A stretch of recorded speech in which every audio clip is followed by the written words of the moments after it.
D'abord, quel constat faites-vous de la jeunesse musulmane et la tentation?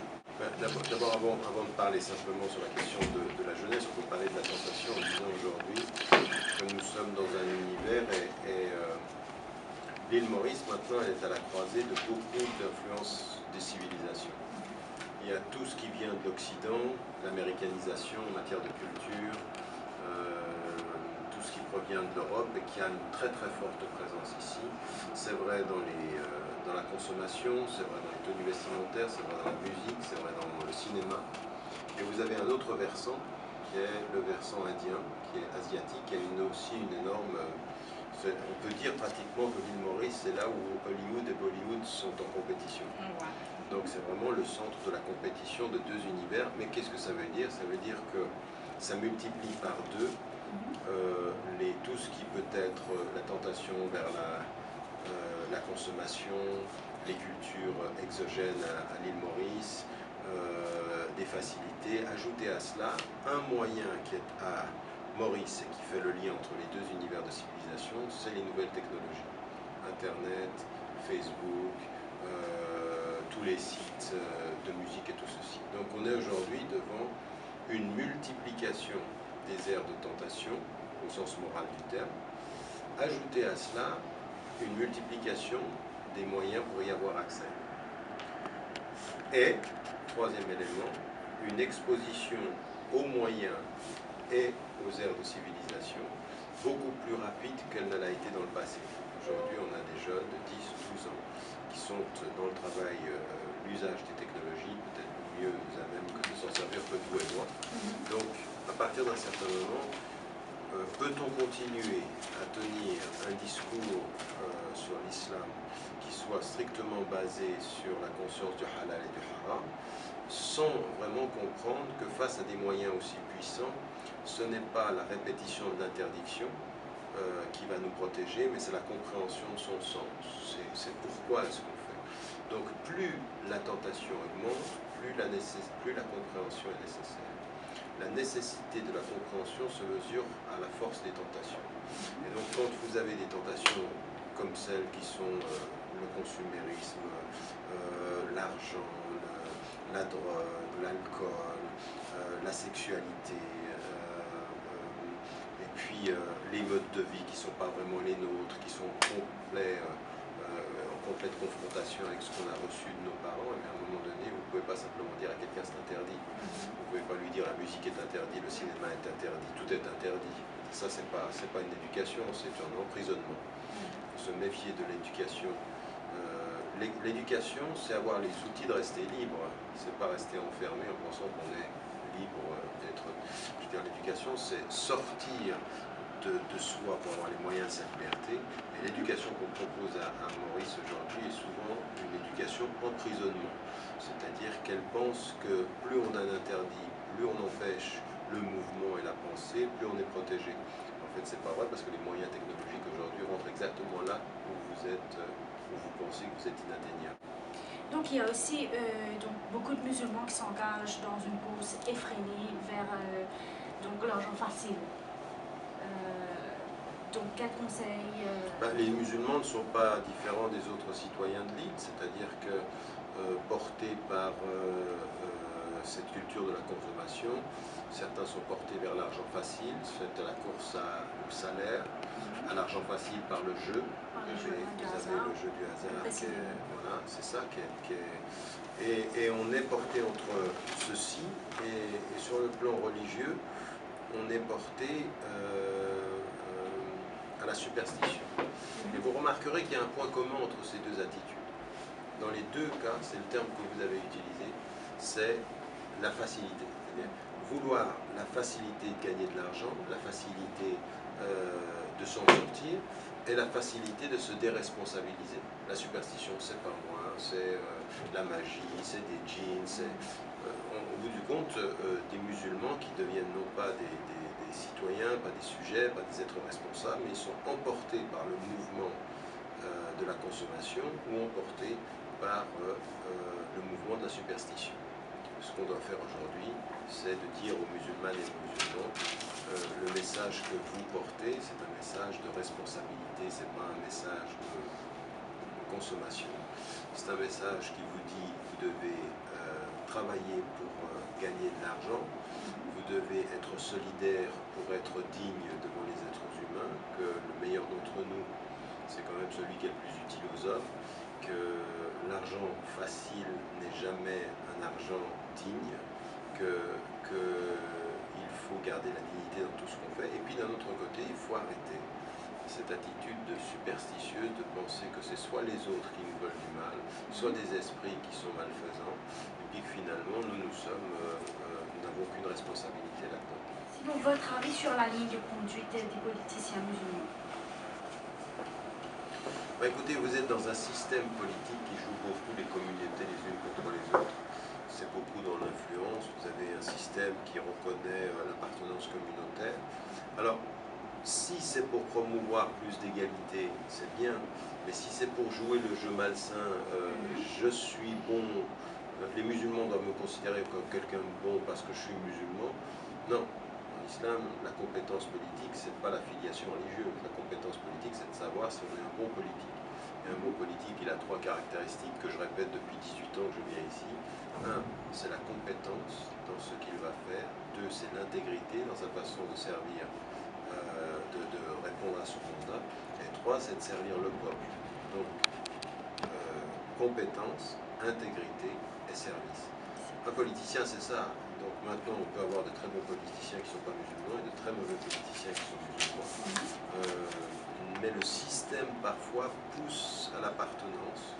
Et c'est dans tous les cas, hein, c'est pas que les musulmans qui sont comme ça. Vous avez des hindous qui sont comme ça, vous avez même des postures politiques qui sont catholiques qui sont comme ça, même parmi les créoles, on trouve des attitudes qui peuvent être de cette tendance-là. Donc on n'est pas dans un système dépourvu d'appartenance secondaire. On ne peut pas nier, oui, mais il faut améliorer. Selon vous, comment il faut se comporter quand on est une minorité dans un pays? D'abord, on cessant de se considérer comme une minorité. Enfin... C'est ça mon problème, c'est-à-dire que vous êtes dans la nation de Maurice, oui. Et que entretenir cette notion de citoyen minoritaire en tant que musulman et puis de poser cette situation comme si on était des victimes d'une majorité, non.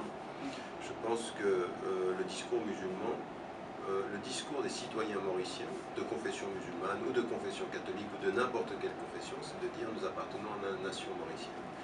Et que cette nation mauricienne, elle attend de nous une citoyenneté qui soit une citoyenneté qui ne fasse pas dans la discrimination ou dans le privilège, soit d'une religion majoritaire, d'une spiritualité majoritaire ou d'une philosophie majoritaire. Non, ce doit être une citoyenneté égalitaire. Donc c'est en se positionnant de ce point de vue-là que les citoyens de confession musulmane doivent s'entendre. Il ne faut pas qu'ils s'auto-excluent, il ne faut pas qu'ils s'auto-alimentent comme minorité. Moi, quand on vient vers moi et me dit vous êtes une minorité, ensuite je dis mais de quoi parlez-vous? Parce que vous parlez de ma citoyenneté, ça n'existe pas. Si vous parlez de ma religion, c'est autre chose. Mais même plus que ça, je dis même que dans le discours religieux, quand on parle, moi quand je viens ici à l'île Maurice, je transcende l'appartenance communautaire. Pourquoi? Parce que je ne parle pas qu'à vous, je parle à des journaux qui sont des journaux mauriciens. Mais pourquoi est-ce que je transcende ça? Parce qu'à aucun moment je ne parle des valeurs islamiques comme étant des valeurs minoritaires. Mais non. Donc, quel est votre constat de la femme musulmane au travail et au foyer? Écoutez, je répète souvent cette formule qui pour moi elle résume un tout petit peu le problème qu'on a, nous les musulmans. C'est que l'islam n'a pas de problème avec la femme, mais que les hommes ont des problèmes avec la femme. Et qu'il faut...